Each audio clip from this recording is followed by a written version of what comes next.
Il était l'une des légendes du basket mondial avec Michael Jordan.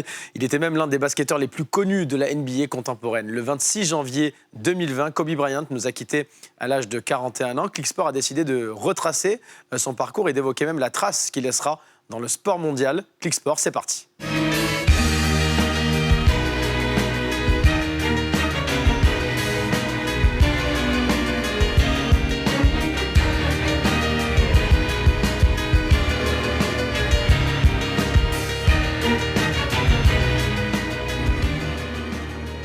We're coming on the air with breaking news, very sad news to tell the sports world. The LA Times is reporting that retired Los Angeles Lakers basketball star Kobe Bryant has been killed in a helicopter crash.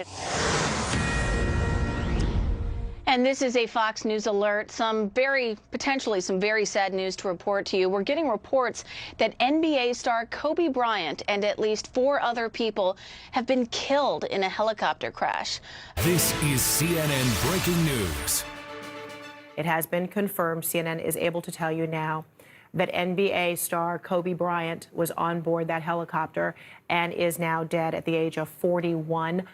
Le 26 janvier, le monde du sport est sous le choc, le monde tout court même est sous le choc de la mort et de l'annonce de la mort de Kobe Bryant qui est décédé, ainsi que sa fille Gianna, 13 ans, et 7 autres passagers dans un accident d'hélicoptère en Californie. Nous voulions consacrer un Clicksport à cette légende du basket américain et du sport mondial de manière générale. 2 invités, fans de basket les deux d'ailleurs, qui pratiquent le basket. Marie, je sais. Ahmed, tu pratiques du basket ou pas du tout, non ? Je pratique, mais je suis pas bon. D'accord, bon. Ouais. Bon. Alors on va dire que tu ne pratiques pas. Ouais. Marie Patrux, journaliste à beIN Sport, présentatrice de NBA Extra. NBA est la chaîne sur la chaîne beIN Sport depuis de nombreuses années. Merci Marie d'être avec nous. Avec plaisir. Et vous êtes l'une des mieux placées aujourd'hui pour nous parler de la carrière de Kobe Bryant que vous connaissez évidemment. Ahmed Sparrow, un ami de Click. Ahmed, humoriste, Exactement. fan de sport de manière générale, et de basket et de légende aussi. Ahmed surtout. Ouais, bah après en même temps c'est difficile de pas être fan de Kobe. Hein. Quand t'aimes le basket, si t'aimes pas Kobe, c'est qu'il y a un problème. Mais ouais, fan de sport en général. C'est notre génération, effectivement, on a tous à peu près le même âge et Kobe Bryant a été dans notre génération après Michael Jordan et on va justement en parler. D'ailleurs, on a vu ces extraits de journaux télévisés américains qui annoncent la mort de Kobe Bryant. Est-ce que vous saviez, est-ce que vous vous souvenez de ce que vous faisiez au moment où on a appris cette nouvelle, vous Marie ? Oui, je me souviens très bien. C'était mon anniversaire le 26 janvier. C'est mon anniversaire le 26 janvier. Et c'est mon mari qui me dit Kobe Bryant est mort. Je me dis mais c'est pas possible. J'étais chez moi en famille et c'est vraiment tellement surréaliste choquant. Qu'on n'y croit pas. Voilà.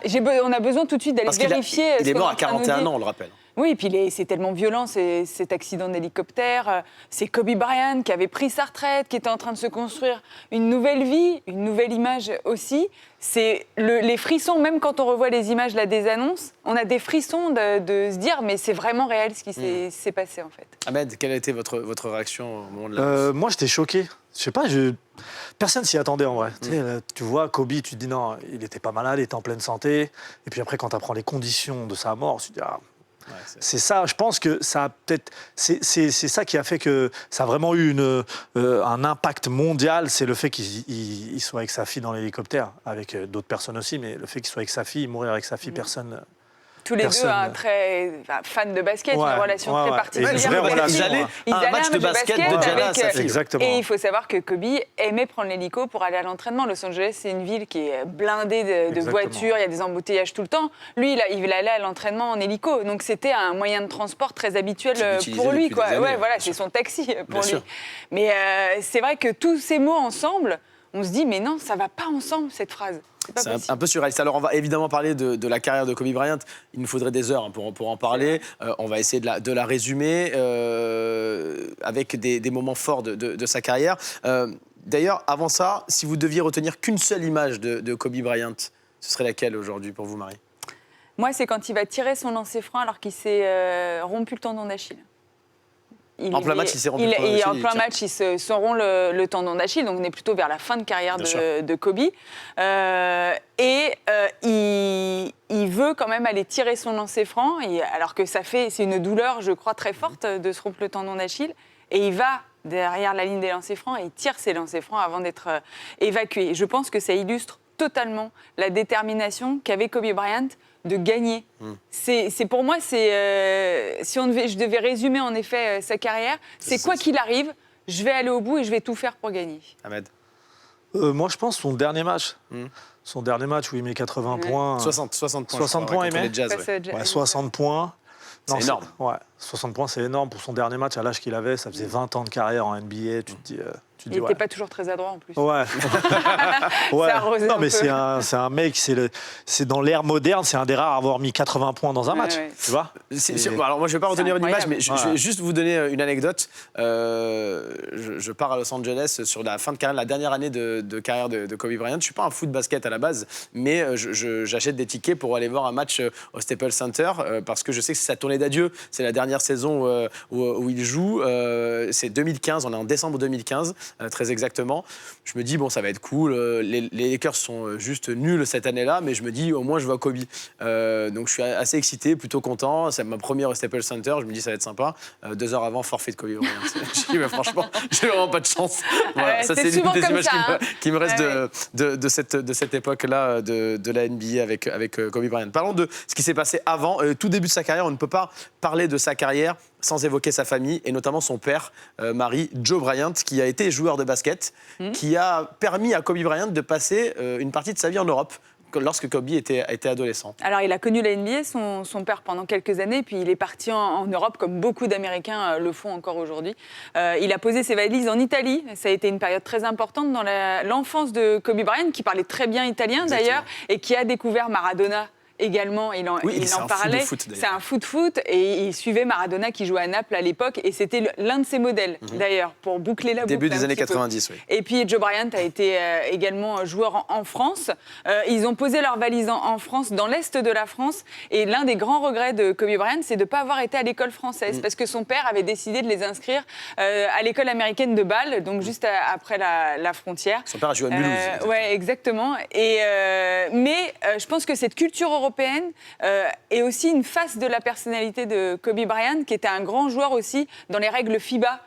On rappelle qu'il a été double champion olympique à Pékin et à Londres, et c'était un très grand joueur FIBA. Les joueurs NBA n'arrivent pas toujours à s'adapter aux règles européennes, mais lui, il savait parce qu'il avait cette culture et c'est là qu'il a appris à jouer au basket. Il faisait des entraînements avec les coéquipiers de son père, par exemple. Kobe Bryant, qui ensuite a été drafté, il passait du lycée, c'est très rare d'ailleurs, de passer du lycée à la NBA directement. Lui l'a fait, ce qui prouvait déjà son potentiel, Ahmed. Il a été drafté, pas par les Lakers, par les Hornets de Charlotte. Vous allez nous en parler rapidement, Marie. Oui, c'est ce qui arrive souvent dans les drafts. On s'arrange avant la draft pour avoir un joueur. C'est Vlade Divac qui va aller aux Hornets. Et du coup, Kobe Bryant va aller aux Lakers. Les Lakers qui ont senti le bon coup avec ce joueur-là qui, en effet, n'est pas passé par l'université et qui se sont dit, on va le prendre. Et en plus, ils vont prendre Shaquille O'Neal la même année, en 96, et ils sont en train de construire leur empire, en fait. Bien sûr. Mais c'est un coup de génie de la part des Lakers d'avoir senti qu'ils pouvaient miser sur ce joueur-là. D'ailleurs, il faut expliquer à nos téléspectateurs ce qu'est une draft. Ahmed, vous qui connaissez le basket, la NBA, ceux qui ne connaissent pas forcément ce sport, ce sont les meilleurs jeunes qui arrivent ensuite en NBA. Ok, c'est les meilleurs jeunes qui arrivent en NBA. En fait, ils ont un système que moi, je trouve qui est assez égalitaire, entre guillemets. C'est que les équipes les plus faibles sont prioritaires dans le choix des drafts. Des meilleurs joueurs. Des meilleurs joueurs de draft. Je crois que Kobe, il était genre 16e. Oui, il était dans les 13e, c'est ça. Et alors justement, imaginez les Lakers qui ont pensé à leur coup, qui se disent il faut que personne nous le prenne avant que les Hornets aient leur choix. C'est aussi ça la draft, c'est beaucoup de stratégie, c'est très intelligent. En sachant qu'il y avait par exemple les Nets, les New Jersey Nets à l'époque, qui avaient un œil sur Kobe Bryant, mais une histoire d'agent, non je l'aime pas, j'en veux pas. Et Kobe avait bien senti que les Nets c'était pas le futur de la NBA et il avait dit je veux pas aller là-bas. En fait c'est de la stratégie quoi, c'est vraiment ça se joue sur une soirée, mais il y a beaucoup de discussions avant. Sa carrière, c'est géré sur une soirée. Ça, ouais. C'est 20 ans de carrière qui ont suivi. Regardez le palmarès incroyable de Kobe Bryant, on va l'afficher. Resté 20 ans dans le même club NBA. On voit 5 titres de champion avec les Lakers, meilleur joueur de la saison régulière en 2008. Vous l'avez dit, Marie, double champion olympique, 4 titres de meilleur joueur également. Rester 20 ans dans le même club NBA, dans la même franchise. Ahmed, on a connu Jordan qui est resté très longtemps chez les Bulls, mais il a fait une pige en fin de carrière à Washington. On pense aussi à Tony Parker, près de chez nous, qui est resté quasiment toute sa carrière aux Spurs de San Antonio, mais il a fait une dernière pige également. Ça montre la fidélité aussi de Kobe Bryant et de rester autant au sommet dans sa carrière que lui, il a fait, quoi. Ouais, moi, j'ai pas le souvenir d'avoir connu un joueur de NBA qui a fait toute sa carrière dans le même club. Je sais pas, en tout cas, moi, je suis pas. Magic. À ce niveau-là. Magic, ouais. Oui. Larry Bird. Ouais. Ouais, mais bon. C'est vraiment. J'étais vraiment jeune, donc je regardais pas. Mais Kobe, c'est fou. Ouais. Kobe, c'est incroyable. Et ça montre aussi la fidélité qu'il avait pour ce club et l'amour qu'il avait pour les Lakers aussi. Et un palmarès hallucinant, on vient de le voir. C'est l'un des plus beaux palmarès d'ailleurs de l'histoire de la NBA, Marie. C'est surtout 3 titres d'affilée au début des années 2000. Réussir à gagner 3 années de suite, on le voit aujourd'hui. Ça n'a pas été fait depuis. C'est extrêmement fort et extrêmement difficile. Et puis, c'est gagné avec le Shaq dans ce three-peat à ce moment-là. Et puis après, avec Pau Gasol, plus tard, quasiment 10 ans plus tard, avec un autre numéro, etc. C'est quand même quelqu'un qui a réussi à se réinventer au fur et à mesure de sa carrière. Et c'est quelqu'un qui incarne les Lakers. Aujourd'hui, il y a LeBron James qui joue aux Lakers. Bien sûr. Lui, il a porté beaucoup de maillots différents. Aura-t-il le même impact sur l'histoire des Lakers que Kobe Bryant, en sachant que LeBron est déjà champion avec les Lakers? J'en suis pas sûre parce que, en effet, difficile de dissocier Kobe des Lakers. Les deux vont ensemble et iront toujours ensemble. D'ailleurs, gardez la parole, Marie, parce que je vais en poser la même question à Ahmed, parce que vous parliez de LeBron, on parlait de Jordan, on a parlé de grands joueurs, de Larry Bird à l'instant. Il se situe où dans le panthéon de la NBA pour vous, Kobe Bryant? Moi, pour moi, il est dans le top 5, je dirais. Moi, je dirais top 10. Je vais me prendre un feu Ah pas ouais possible, ouais. Pourquoi? Je trouve qu'il y a... parce que pour moi, Michael Jordan, c'est monstrueux. Ouais, mais Bill Russell, il en a combien? Oui. Double, C'était un autre basket. Oui, mais bon, si tu me parles de l'histoire globale de la NBA, on est quand même obligé de prendre des Karim Abdul-Jabbar. C'était monstrueux. Des Bill Russell, c'était monstrueux. Magic Johnson, c'était monstrueux. Larry Bird et Michael Jordan. Tu vois, j'en ai 5 déjà. Du coup, moi, j'ai du mal presque à mettre Kobe devant ces 5-là. C'est pour ça que je t'ai dit top 10. Je ne te dis pas qu'il est au bout du classement des 10. Mais voilà. Et où on situera LeBron aussi dans cette histoire-là. C'est parce que Kobe, il y a eu des creux aussi. Tu vois, tout n'a pas été parfait dans cette carrière, même si, en effet, le palmarès est là. Vous êtes de la génération Jordan, on est de la génération Jordan tous ici sur ce plateau. Kobe, au début de sa carrière, était surnommé le nouveau Jordan. D'ailleurs, on aime trouver, Ahmed, de manière générale, dans les différents sports, des successeurs aux légendes. Zidane, successeur de Platini, Messi, successeur de Maradona. Kobe, au début de sa carrière, est-ce que vous le voyez comme successeur de Jordan au moment où il arrive, pour vous? Moi, je commence à m'intéresser à Kobe à partir du moment où il commence à gagner un titre avec les Lakers. Ouais. Avant ça, Kobe, c'était un joueur... Aujourd'hui, on a, dans le même genre, il n'était pas altruiste du tout, Kobe. Il driblait beaucoup et les gens lui reprochaient ça beaucoup. Un peu comme Jordan au début de sa carrière, d'ailleurs. Quand même. Oui. Il marquait beaucoup, il était un peu seul dans son équipe, Jordan. Oui, mais je pense que c'est pas le même caractère. Ouais, c'est ça que tu veux dire. Ouais, il était vraiment... c'était vraiment... dans le foot, un dribbleur, quoi. Ouais. Un mec un mangeur. Voilà, un mangeur. C'est ça, tu vois. C'est vraiment ça. Ça croque au mal. Il l'agaçait, en fait. Il l'agaçait vraiment. Oui, ouais. C'est vrai, au début, il agaçait. Il était très arrogant. Kobe Bryant, il arrivait de son petit lycée. Il avait les cheveux un peu longs. Et puis, il se la pétait clairement, quand même. Même si son arrogance lui a permis, je pense, après de percer. D'avoir un leadership aussi. Et voilà, d'incarner. Mais finalement, est-ce qu'un vrai leader aussi, c'est quelqu'un qui pense qu'il va gagner tout seul? C'est ça. Je pense que c'est aussi le cheminement qu'il a eu avec cette Mamba mentality dont il a beaucoup parlé après, à la fin de sa carrière. Ce numéro 8 qui devient un numéro 24, preuve de sagesse et de maturité. Mais au début de sa carrière, je suis d'accord, on a envie de lui mettre des claques à Kobe Bryant. Il est insupportable. Mais d'ailleurs, Jordan, lui, il poussait l'équipe vers le haut, il tirait l'équipe vers le haut. Kobe, c'était pas le cas à l'époque. Mais d'ailleurs, ils se sont croisés, les deux, fin de carrière de Jordan, début de carrière de Kobe. Les deux se sont affrontés, et notamment au All-Star Games. Quand il a fallu avoir l'équipe de l'Est face à l'équipe de l'Ouest, les deux se sont affrontés. À l'Est, Michael Jordan, à l'Ouest, Kobe Bryant. Oui, il y a un grand respect entre ces deux joueurs. Kobe, s'en est jamais caché. Michael Jordan, c'est son modèle. Il y a des moves, tu les remets l'un à côté, c'est le même. C'est incroyable, c'est exactement les mêmes. On peut l'avoir avec Kawhi Leonard aujourd'hui, un peu cette similitude.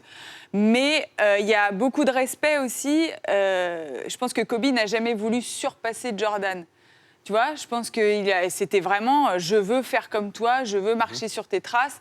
On a pu le voir aux obsèques, le discours très émouvant de Michael Jordan. Et il faut savoir aussi qu'ils se parlaient beaucoup tous les deux.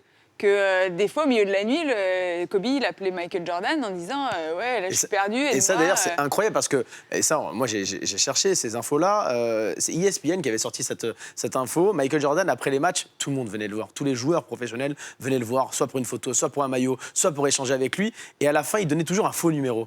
Et à Kobe Bryant, au début de la carrière de Kobe Bryant, il lui a donné son vrai numéro pour pouvoir échanger. Il le voyait un peu comme son petit frère et comme quelqu'un qui ne voulait pas être fan de lui, mais quelqu'un qui voulait apprendre de lui. C'est la raison pour laquelle Jordan avait un profond respect dès le début de la carrière pour Kobe Bryant. Et ça prouve aussi le caractère de Kobe, qui n'était pas là pour être la groupie de Michael Jordan, mais pour apprendre de lui. On a vu d'ailleurs les pleurs de Michael Jordan lorsqu'il a fait un discours hyper émouvant. D'ailleurs, c'est très rare de voir Jordan pleurer. Et ce jour-là, on le voit ici à l'image, il montre tout son chagrin après la perte de Kobe.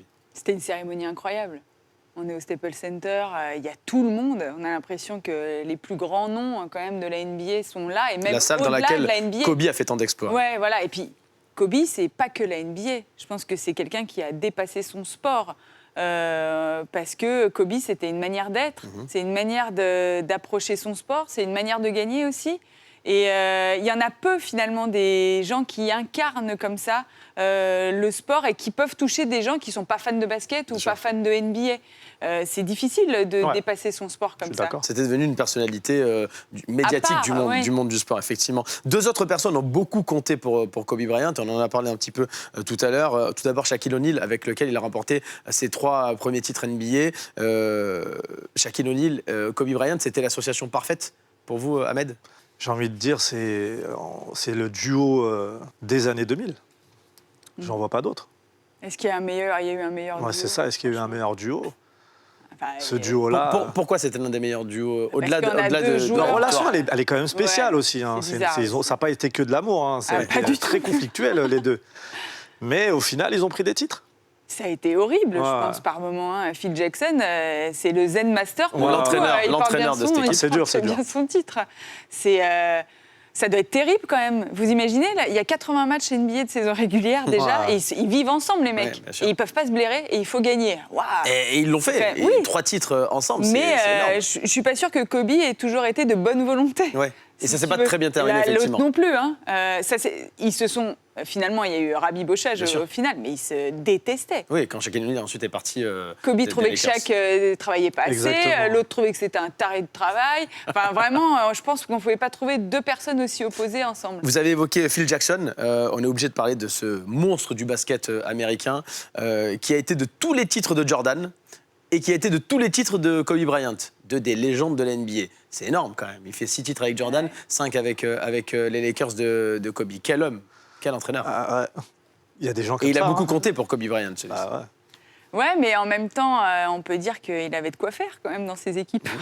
Tu vois, oui, mais quand il s'en va, quand il part des Lakers, les Lakers ne gagnent plus. Oui, et il regagne. Non, mais c'est évidemment quelqu'un qui sait mettre en route une machine pour aller au bout. C'est évident. Mais je pense que c'est quelqu'un, et je pense que c'est très important dans le sport de haut niveau aujourd'hui, au-delà de la compétence technique, c'est manager des hommes qui est important. Savoir permettre à ton groupe de donner le meilleur quand il le faut. Et quand on écoute les discours de Phil Jackson, c'est souvent que ça, c'est de la motivation. Un Claude Onesta pouvait avoir également au handball ce genre de discours où il faut haranguer un peu ton groupe et lui permettre d'être très performant sur le terrain. Ahmed, vous parliez de la fin de carrière de Kobe tout à l'heure, avec ce dernier match ahurissant contre les Jazz de Utah, 60 points. Une fin de carrière qui a quand même été gâchée par de nombreuses blessures. Et ça a mis une petite ombre au tableau exceptionnel de la carrière de Kobe Bryant. Ouais, mais après, c'est 20 ans, quoi. L'âge, quand tu as joué 20 ans au haut niveau, ton corps, après, il tient plus. Hein. C'est ce qui s'est passé avec Kobe. C'est Beaucoup trop de blessures, oui. Beaucoup les trop de blessures qu'il a, en plus, c'est des blessures d'usure. C'est vraiment des blessures parce qu'il a trop joué. Marie, trop de blessures qui gâchent sa carrière, sa fin de carrière, parce que les Lakers sont en déliquescence à ce moment-là. Oui, voilà. c'est la fin d'une époque, c'est une équipe qui doit être reconstruite, qui est reconstruite aujourd'hui, puisqu'elle est championne. Qu'ils ne gagnaient plus de ouais, voilà. C'était un peu... oui, c'est comme un... Vous savez, un bibelot qu'il faut dépoussiérer, quoi, un peu. Kobe, c'était les étendards. On est allé au Staples Center pour voir jouer Kobe Bryant, et pas pour voir jouer les Lakers. Pas moi, parce que du coup, je l'ai non, bah oui, voilà. C'était des je chats n'ai pas été noirs. remboursé.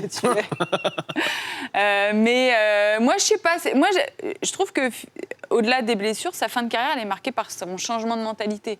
Quelqu'un qui est devenu beaucoup plus accessible. Il est venu à Paris il y a quelques années, en 2017-2018. C'était dans ce fameux gymnase-là, dans le 19e. C'était la cohue quand même. Kobe Bryant était là, mais j'avais fait l'interview à ce moment-là. Mais c'est quelqu'un qui était très sympathique, très abordable. On pouvait parler. Ronny Turiev, qui est son grand ami, vouait justement un petit peu ce changement d'attitude qu'il avait eu. Moi, je trouve que cette fin de carrière et ce changement un peu d'attitude sauve, entre guillemets, sa carrière. Le fait qu'il devienne plus humain le rend plus abordable et donc on l'appréciait plus.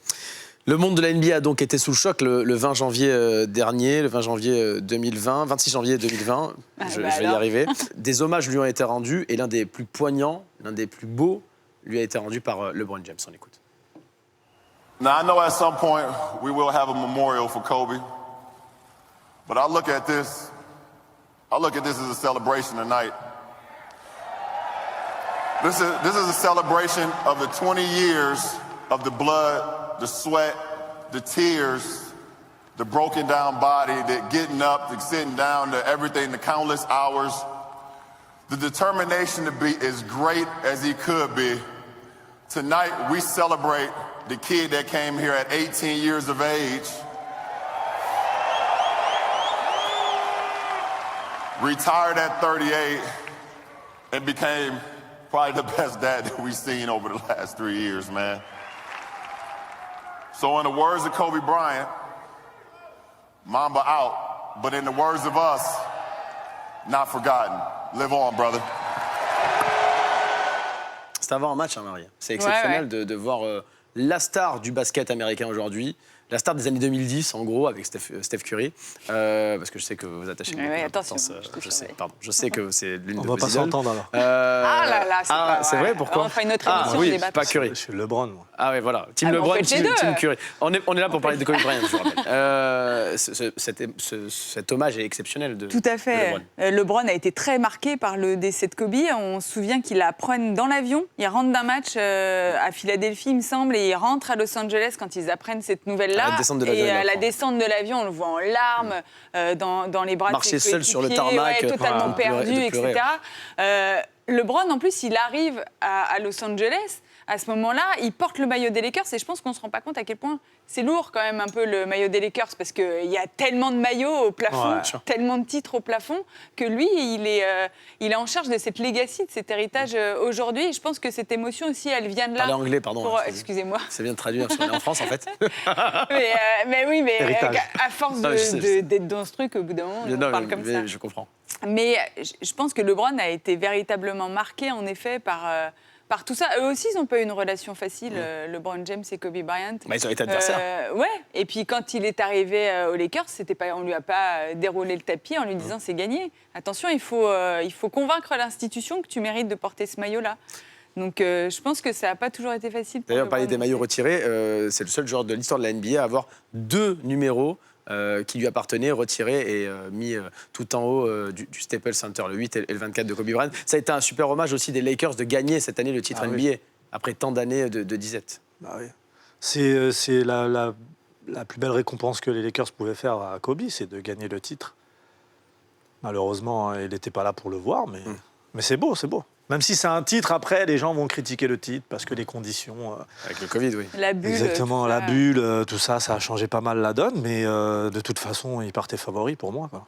Vous qui présentez NBA Extra sur Beansport, Marie, il a été question de certains fans et de certains joueurs aussi, de changer le logo de la NBA et de mettre l'ombre découpée de Kobe Bryant quand il était joueur pour, on le voit juste ici, et remplacer. Vous auriez été favorable, vous, à ça ou pas? Je sais pas. La réponse est non, visiblement. Franchement, moi, je suis pas sûre que ça passe par là, les hommages, etc., le souvenir. Est-ce qu'il faut tout... oui, pourquoi pas. Oui, parce qu'il a incarné exactement la NBA. Enfin, en tout cas, c'est un produit NBA parfait. Hein. Mais bon, Jerry West a aussi une très grande carrière. Et c'est difficile de bouger les choses dans la NBA une fois qu'elles sont installées, quand même. Donc, je sais pas. Ça aurait été trop pour vous, Ahmed? Je sais pas. Moi, ça me plaisait bien comme idée. J'aimais bien. Au-delà du sport, et vous en parliez tout à l'heure, quelle trace il va au-delà de son sport, quelle trace il va laisser au-delà de la NBA, Kobe Bryant? Parce que on a eu la disparition de Diego Maradona, qui laisse une trace et un vide énorme dans le milieu du foot, mais bien au-delà, parce que c'était une légende du sport, Diego Maradona, malgré ses frasques, évidemment, et ses problèmes extrasportifs.